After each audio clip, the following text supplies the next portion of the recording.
trainers, welcome back to Pokemon Deck Check. I would be Pokedad. I'm the dancing bear at first base. And today we've got a deck profile of that we promised that we showcased against Charizard. We figured since it's working and functioning properly, right, we'd share it. Yeah. It is still just a concept, and obviously we didn't want to really share it unless we knew for sure it worked as is. But we'll go over some thoughts and changes that could be made as we go along here. So, Giratina spread. Starting it off with 4 Inkays, 3 Malamars, 3 Jirachis. I got room. 2 Giratinas, 1 Tapu Lele, 1 Marshadow, 1 Larvitar, 1 Niligo, 1 Mimikyu, and 1 Tapu Koko. Okay, so you never really need a whole bunch of Malamars like in an Ultra Necrozma deck or something like that. That's why we have 3 just in case prizing issues. Usually you can get away with 2 on the bench, right? Yeah. Plus we play Rescue Stretchers, so there's never really a panic mode to get Malamar, right? Mm-mm. No, so you got Jirachi. He definitely helps. I think where we are right now with Marshadow being everywhere, I think you have to have some form of out, either up your supporter count, your draw supporter count, or play like Jirachi to get out of those bad hands, right? Both very good solutions. And we wanted to have him as our main starter, or worst case scenario, Inkay.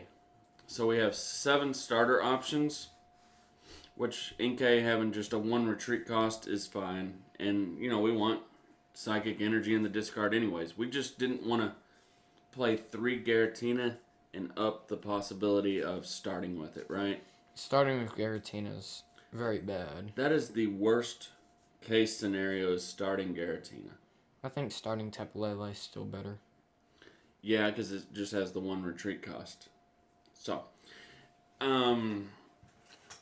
not 100% on the Mimikyu strategy like we were. You want to go through that, Dancing Bear?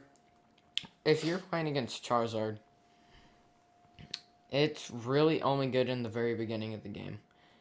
If it starts getting towards the late game, then they're just going to use Outrage because of how much damage you're putting on with Giratina.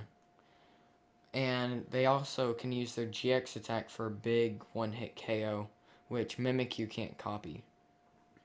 So it's very, very situational. It's not as clutch as you would think. This is the clutch one. Nihilego is very, very clutch. When your opponent gets down to 2 prizes and you can copy Charizard's big attack and maybe you have Spell Tag on it or some Shrine Ticks, the damage racks up super, super quick. Yeah. So the other options with the deck was like a Wheezing build, okay? But we've all seen that. Well, you know, not everybody's comfortable doing Wheezing. You know, it's a little more difficult to play, but this is pretty straightforward, right? Mm-hmm. Like, juniors could pick this up fairly easy and have a very positive matchup against Charizard, right? Yeah. And that's what we were going for. We know Wheezing is good, and it gives Charizard a lot of problems. But the deck itself has a few issues because it's like when you play against like Baby Volcanion, then it easily deals with Wheezing. Whereas this has a better time of dealing with the Baby Volcanions because Giratina can one-shot them. Baby Volcanion cannot one-shot the Giratina. Yeah. So that's why we like this a little bit better than like the Wheezing strategy, right? Mm-hmm. It just deals with Baby Volcanion much more efficiently, right? It does. Then the Larvitar for Zoroark matchups. You're still going to have a negative Zoroark matchup, right? Yeah, that's just how all Malamars have always been. Yeah. But if people are taking in like Snorlax to deal with Zoroark builds, then Zoroark should see a decline. Mm-hmm. You can also hit the Snorlax pretty hard with the Larvitar. Yeah. So, yeah, you can. You can hit it really hard. So, and then Coco, nice pendulum or nice spread option, as always. I mean, there's no reason not to play Coco, right? And it's really good for the free retreat. Okay, Pokemon, right? Yeah. The Lele could be cut, possibly. Yeah, since you have the Jirachi, so Tapu Lele could definitely be an option. For items, for Mysterious Treasure, for Nest Ball, for Spell Tag, 2 Skateboard, 2 Switch, 1 Escape Rope, 1 Field Blower, and 1 Rescue Stretcher. I feel this is right on point. There were times, I think, where the numbers with a choice band on Giratina's attack doing 160 could have been beneficial. But I mean, the Spell Tags helped the numbers to get where they were really situational for the Absolutely. choice band. Yeah. Without the spell tag damage manipulation, then that choice band play doesn't exist. I like Spell Tag better than choice band in this deck. So I think you could possibly, I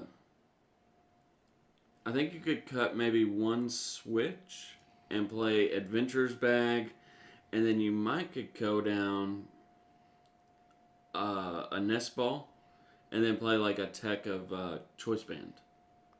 Possible. I think that could be options, because there were times where it seemed like Nest Ball was clumping up your hand. I was able to get rid of them, though.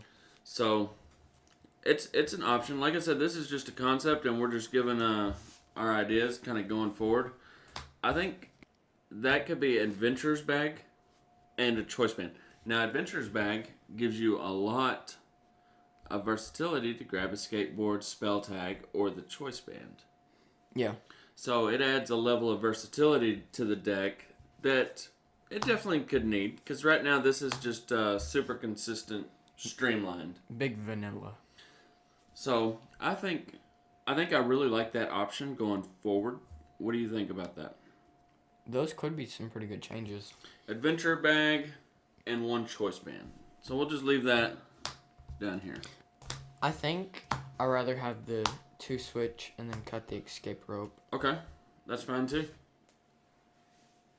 All right. Grab these two. No, just leave those 2. Alright.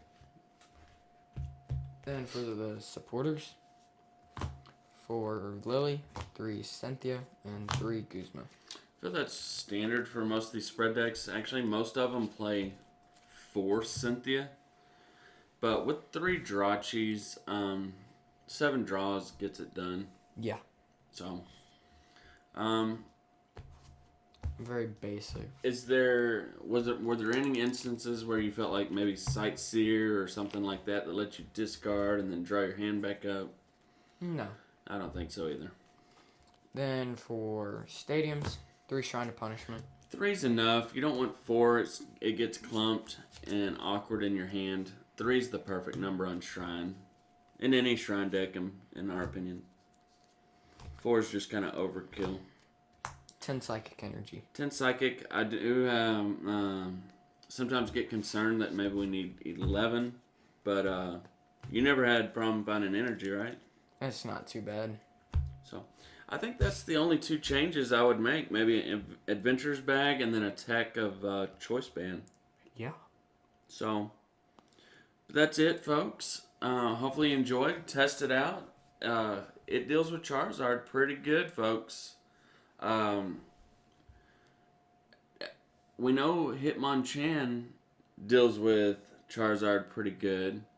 How do you like Hitmonchan versus this when playing that matchup? Jeez. I think this has it. I think this is a little bit above the Hitmonchan as far as dealing with Charizard. Yeah. Just a little bit. So Because it's not really phased by the baby Volcanions. No, and that's the main difference is we had to figure out a way to get around the baby Volcanion hitting 110, so Zapdos isn't a good option, and we covered that multiple times. That baby Volcanion's the death of Zapdos. But the Giratina gets around the baby Volcanion very, very efficiently, right? Yeah. So, well, that's all we got. Hopefully you enjoyed. And until next time, be excellent to each other. And party on, dudes.